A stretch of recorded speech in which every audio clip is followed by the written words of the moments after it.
Fellow FPL managers, today we are looking at my game week 5 team selection, and this time I have actually activated the bench boost. I'm not going to back out like last time, I promise. Going into the game week 4 results real quick, guys, we went from 390k overall to 260k overall. I could not be happier. The season has started fantastically and I am still yet to make a transfer. I deactivated my bench boost because Pedro and Ndai were both minutes risks and they both ended up playing anyway. Ndai actually got points on my bench, and if I activated the bench boost, it would have been a successful 14-pointer, but you know, you live and you learn. In defence, we got 3 clean sheets. Gabriel getting his 3rd clean sheet in 4 games. Very unlucky to not have 4 clean sheets in 4 games. Along with Ryan keeping a clean sheet, which I did not expect. I played him for the defensive contribution points, which he didn't even get. The attack was mostly disappointing, and we were on a red arrow until the very last game of the game week, until Haaland stood up and scored a brace for my FPL team. As a Man United fan, I had very mixed emotions, but on the whole, I was quite happy in FPL terms. Just in terms of supporting a club, I was a bit depressed, but then again, it's been like that for so long, it doesn't really matter too much. Semenyo and Pedro also got me some nice points. Everyone else, Vert, Watkins, Bruno, disappointments as usual. On the whole though, really good game week, very happy with it, and we go into game week 5 with 4 free transfers. So let's get right into my team selection. In goal, we have Sanchez, who I'm hoping doesn't do too well because you guys will see what my attack is looking like in just a little bit. I'll talk about it later. In defence, we have Ryan playing home to Aston Villa. Aston Villa, who have not scored in the first 4 game weeks. So hopefully in game week 5, they can go 5 for 5 and give me some Ryan points.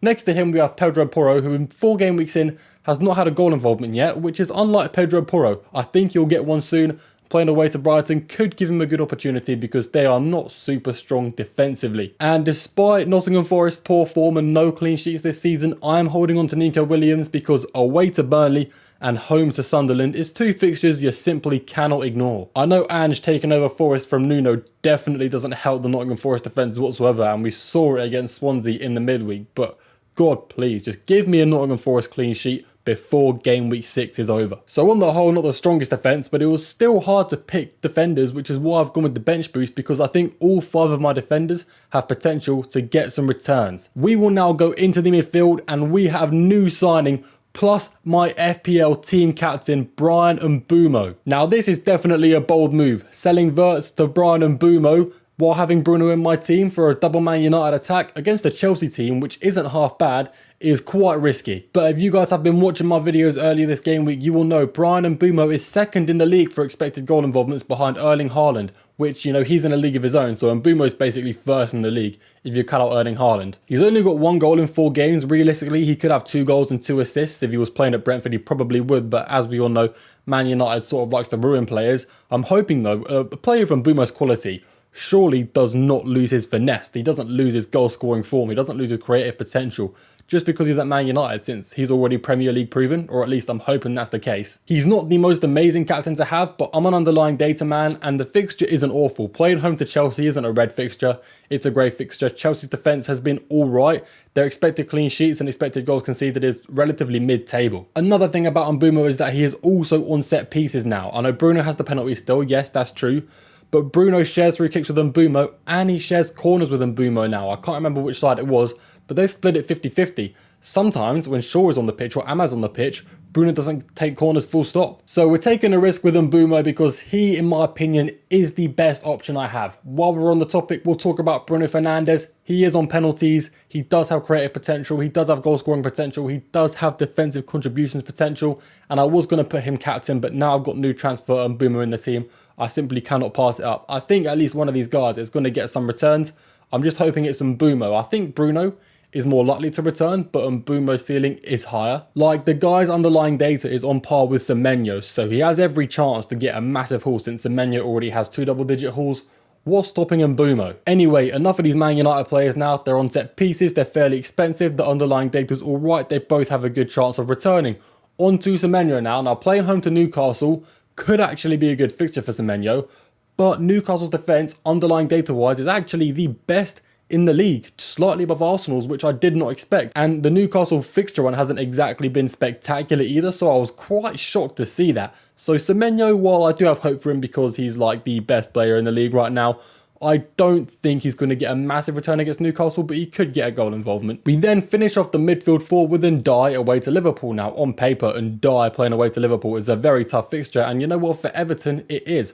But defensively, Liverpool have not really looked amazingly strong all season, so I'm expecting Everton to score at least one goal here, and hopefully that's Ndiaye. You know, he's the highest for expected goals aside from Beto at Everton, and Beto is just a chance squanderer. So hopefully a chance will fall to Ndiaye and he will put it away, but only time will tell. I'm not extremely happy about this fixture, obviously, but he has every chance to score. He was also a benching headache, and he is another reason as to why I have gone for the bench boost, because I have another player with a good chance of returning on my bench. Into the front three, we will start with Haaland. He is playing away to Arsenal. He would be my captain, and his expected goals are already high. He has enough to warrant a captaincy armband from me, but the Arsenal defence is just so solid. I saw what they did against Liverpool. They're going to park the bus, they're going to hold him back, they're going to do a low block, and he's probably going to get 1 or 2 shots all game. Fair enough, he might score, but the ceiling is low, and I don't back him as my captain for game week 5, and that's that. His ownership is getting quite high now. I'm lucky enough to have owned him since game week 1, or smart enough, whatever you want to call it. A lot of people are bringing him in and might be captaining him, so his effective ownership might be so high that it negatively affects my rank. Talking about players with high effective ownership, if you guys don't know what that is, it's basically ownership around your rank. Yeah, Pedro, for example, last game week, even though he's in my team, his effective ownership was 101%, which means his points negatively affected me. Only by a very small amount, because it's just over 100%, but enough people captained him, he was hurting my rank instead of helping it, despite him being in my team. That might happen with Haaland. On to Pedro now. He's looking like a threat in the box, and Man United are bad at defending inside the box, which is huge for Pedro's appeal this game week, despite the fixture on paper not being the easiest. He's on good form, and the Man United defence is on bad form. And once again, he's another player who could be captained by many FPL managers and end up negatively affecting my rank. I'm hoping that's not the case, but you know, we'll just have to see how it goes. I don't think loads of people will captain him because they'll have players like Salah they want to captain. So hopefully Pedro's ownership stays a little lower and he doesn't hurt my rank. Now for the final player in my starting 11. I know some of you saw the front three load in and just click off the video because you saw this man here. But Ollie Watkins is still one of my favourite players to own, okay? Him, along with Aston Villa, have scored no goals this season at all. But I believe Ollie Watkins' next 4 fixtures are too good to pass up. I think he's going to score 4 goals in the next 4 games. You have every right to disagree with me. I'm not going to lie to you guys. It's not looking good for Aston Villa, and it's not looking good for Watkins. I honestly can't put my finger on what happened. In fact, in game week 1, when I made my game week 1 team, the original plan was to captain Watkins this game week because Haaland had a bad game week. But Watkins is proving to be one of the most disappointing FPL assets so far this season, and Sunderland have completely flipped the script on everybody and they are like a mid-table team somehow. Anyway, onto the bench, and unless there are any last-second injury risks again, I will not be backing out of this bench boost. In goal, we have Dubravka against an off-form Nottingham Forest. Fingers crossed that game is 0-0. It probably won't be, but I'm hoping it is. So big up Ange. Park the bus and don't score a goal. I would really appreciate that. Obviously, Ange is the complete opposite of that and will probably play a high line, which ruins my clean sheet chances for Williams and Dubravka, but you never know. Things could change. They're both low-scoring teams with better defences than attacks. Joshua King in my first bench spot is a big reason for this bench boost. He is going to be playing 60 minutes against a Brentford team that doesn't look that good, playing at home. He's had some big chances already this season. I am hoping he can finally get his first return. He did get a return in game week 3 that was disallowed by VAR, and VAR later came out to say they wrongfully disallowed it. So Joshua King technically has a goal already to his name that got wrongfully disallowed. Hopefully he's still hungry for that goal and he's going to turn up for game week 5 ready to bag me some points. At 4.5 million, he is such a good value player. His fixtures though do get really tough after this, so the opportunity to actually use a bench boost is getting thinner and thinner and thinner each game week that goes by. Gabriel home to Man City. While I believe Arsenal will park the bus, I don't believe they're going to keep a clean sheet. The issue is they could, and Gabriel could also score a header. Arsenal are lethal from set pieces at the moment, which is why I'm surprised he's not got a goal involvement yet. Normally, Gabriel is the main focal point of these set pieces, yet he seems to be the only defender or only tall player on their team that's not been involved in a goal yet from a set piece. So hopefully, when they're playing against Man City and park the bus, inevitably relying on set pieces, Gabriel turns up and gets some points. Finally, we got Konza now. Konza I'm not expecting a load from, but last game week I said that and he ended up getting points on my bench. Aston Villa not doing too well on the attack. They've been relying on their defence.